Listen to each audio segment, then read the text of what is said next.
Hello, my name is Kathy, and today I'll continue the talk on animal totems.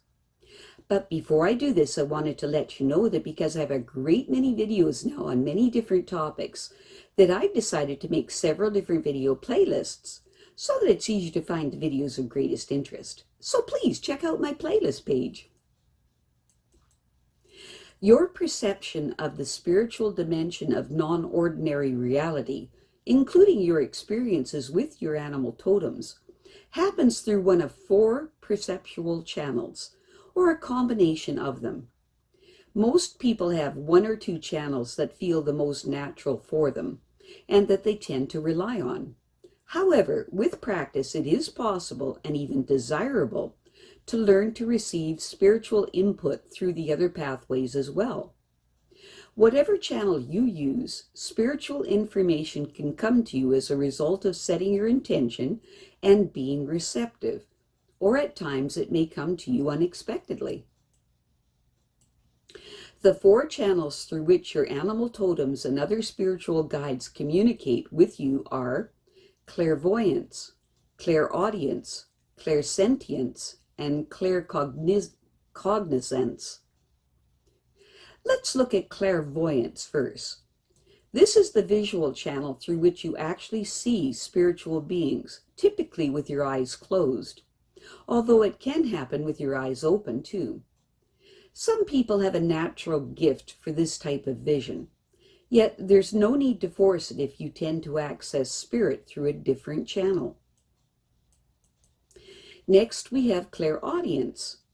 This is where you hear the voice of your helping spirit through the auditory channel. When it first starts to happen, this voice will sound like your own voice in your head.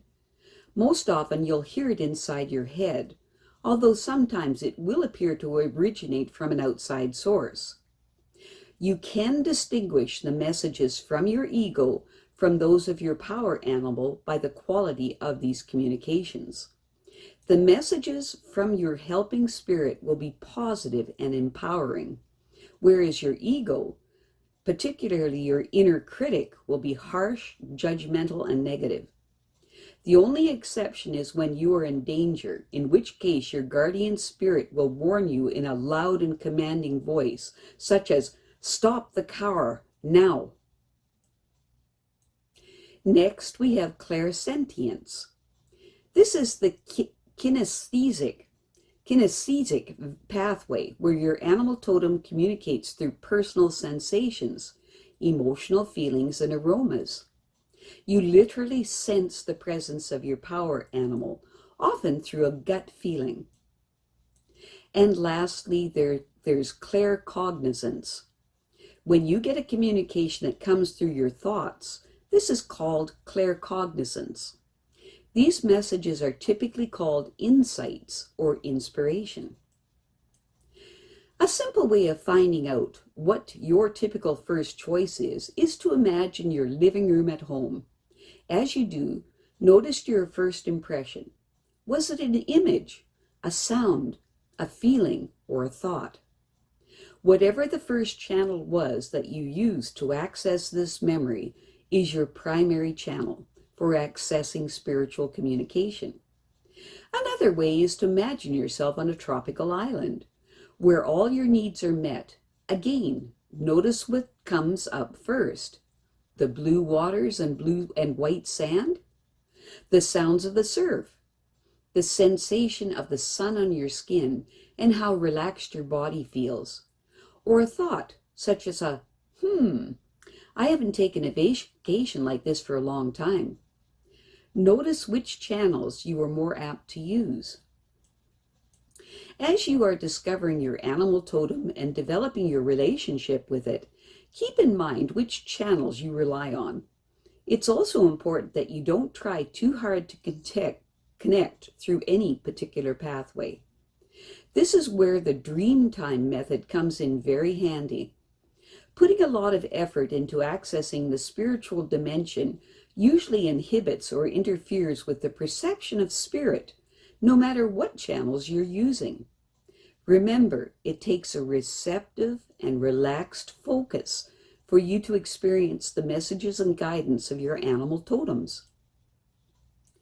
In any spiritual journey, you will send your consciousness to one of three realms of non-ordinary reality. These are the lower world, the upper world, or the middle world. 1. The lower world is where you will primarily find animal totems. It's very important to distinguish the concept of this realm from the Western world's notion of what is commonly called the underworld. The lower world definitely isn't the Judeo-Christian concept of hell, full of fire and damnation, a place you go when you die if you've been bad.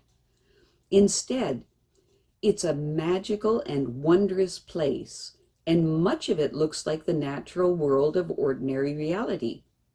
This is where you will go to find and retrieve your animal totem, to consult with it for readings and guidance, or to simply visit and play with your animal totem. To get to the lower world in non-ordinary reality, you will descend from an opening in the earth, such as a cave or a tunnel. We will get further into exactly how to do this a little later. 2. The upper world. This is mainly inhabited by spirit guides in human form, including archangels, ascended masters, ancestors, or other human-looking spirit guides. There are many different levels or vibrational rates in the upper world.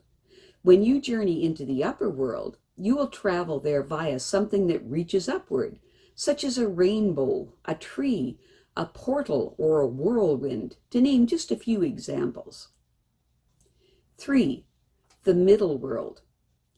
The middle world is the one we are most familiar with. In spiritual workings, you can send your consciousness across time and space to some other geographical location on this planet. This special travel method may be astral projection or conscious projection or remote viewing, to name just a few. You may do this to gather information to bring healing to someone who is suffering, or simply to explore some other area of the middle world.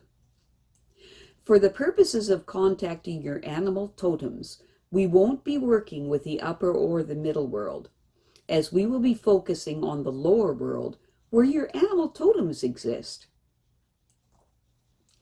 I have a great many videos now on many different topics, so I've decided to make several different video playlists so that it's easier to find the videos of greatest interest. So please check out my playlist page. Well, that's it for today. To stay up to date with my latest videos, make sure to subscribe to this free YouTube channel by clicking the red subscribe button right below this video. Take care.